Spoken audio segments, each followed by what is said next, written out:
say a few words about guitars. As I said, he was famous for saying guitar is merely a stand-up piano. His favorite guitar manufacturer was Fender. I'm staying out in Riverside, California, with my family and coming in for the symposium. I'm told that there's a Fender museum just down the road a piece from where I'm staying, so maybe I should check it out. Other times, the Magic Band members did play other guitars, but predominantly, to get in the band, you had to really have a Fender guitar. He liked the sound of these things very much.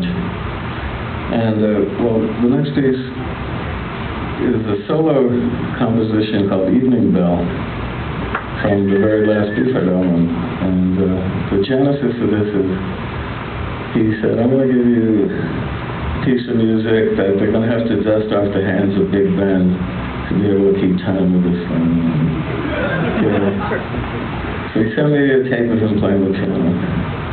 And this thing became my Zen mantra for a while, for a season. I totally absorbed myself in the music.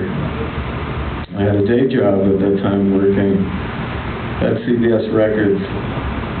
And every day before I go into work, I'd listen to this tape. I get up about 6 in the morning, and I just sit with my guitar and study this tape intensely, and put in a couple of hours before going in. And I was lucky to get 5 seconds of music down each day.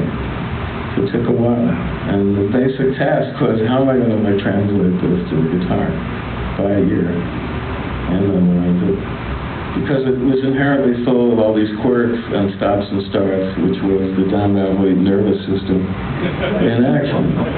In order to play his music, you had to inhabit Don, really, or Don's persona, and mimic, really, the chemical flow or neurological patterns in his brain. It's translated into his nervous system, and it was encouraged to try and to perform this music identical to what was on the tape. Now, I've done this previously on the talk at the radar station with another piece called Flavor Bud Living. And there he had me learn it off an earlier version that John French had recorded for the Bat Chain Puller album, which I'm told the good news is that Gail Zapin will finally release this record officially. And it's been out of the bootlegs from Here to Eternity in various formats. You can find it if you want. It's quite a good album. Anyway.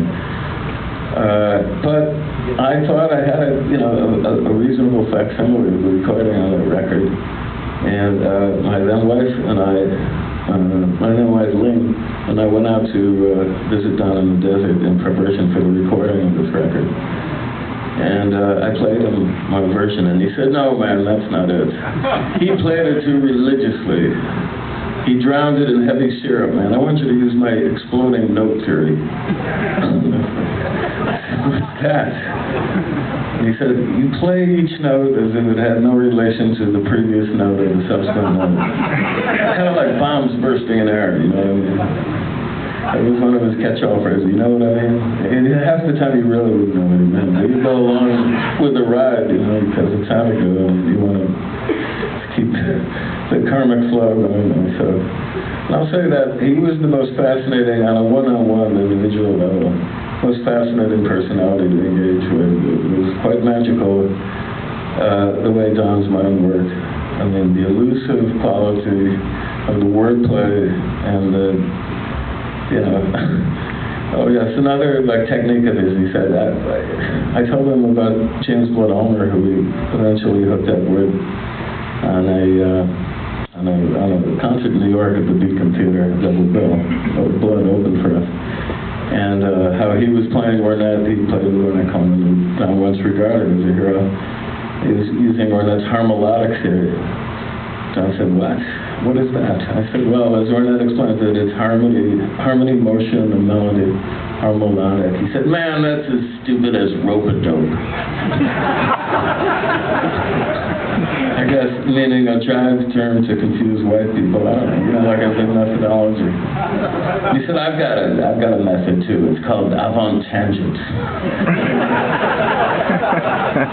He never did explain that. But anyway, the exploding note theory, I did put into practice, if you listen to Doc at the radar station, too flavored, but now in this piece, also he had me kind of soup it up with a staccato phraseology, but there's a version that's a more languid demo that's on one of the, I think, the Revenant box. I gave it to them, which you can check. And it took me a good couple of months to master what I thought was a good version of this. And I sent it to him, and he said, "Yeah, it's pretty good, but that's not it, man. That's not the whole thing." So what do you mean? I said, "Well, there's more, obviously." He said, "There is?" He said, "Yeah, I'm going to send you another minute of music. Yeah. Learn that." Okay. So he did. Another tape arrived, a cassette in the mail of him with the piano, maybe recorded. I don't know when it was. I think in the Trout Mask era. He was fishing into the treasure chest sometimes for older stuff. And I was always pushing him to get a piano, man. Go down to the high school in Lancaster, get on the piano there, and record yourself, new stuff and stuff. Anyway, so he sent me this tape, and okay, I learned that too. And then the bitch was to join these two pieces together. And I had the one thing learned as a discrete unit of music, and then the other piece. But to always like make the jump, you know, one piece would run out, you'd have to like start the next section. It was very tough, but a lot of repetition. I burned that mnemonic groove in my brain. And well, recorded this piece in the same studio that Clear Spot was recorded in, which was a great studio that they had in Burbank. And Ted Templeman came down. Some people who we'd worked with in the past came to these sessions or through the studio, and very impressed that Tom was back here and working with, and not like faltered in his quest to get his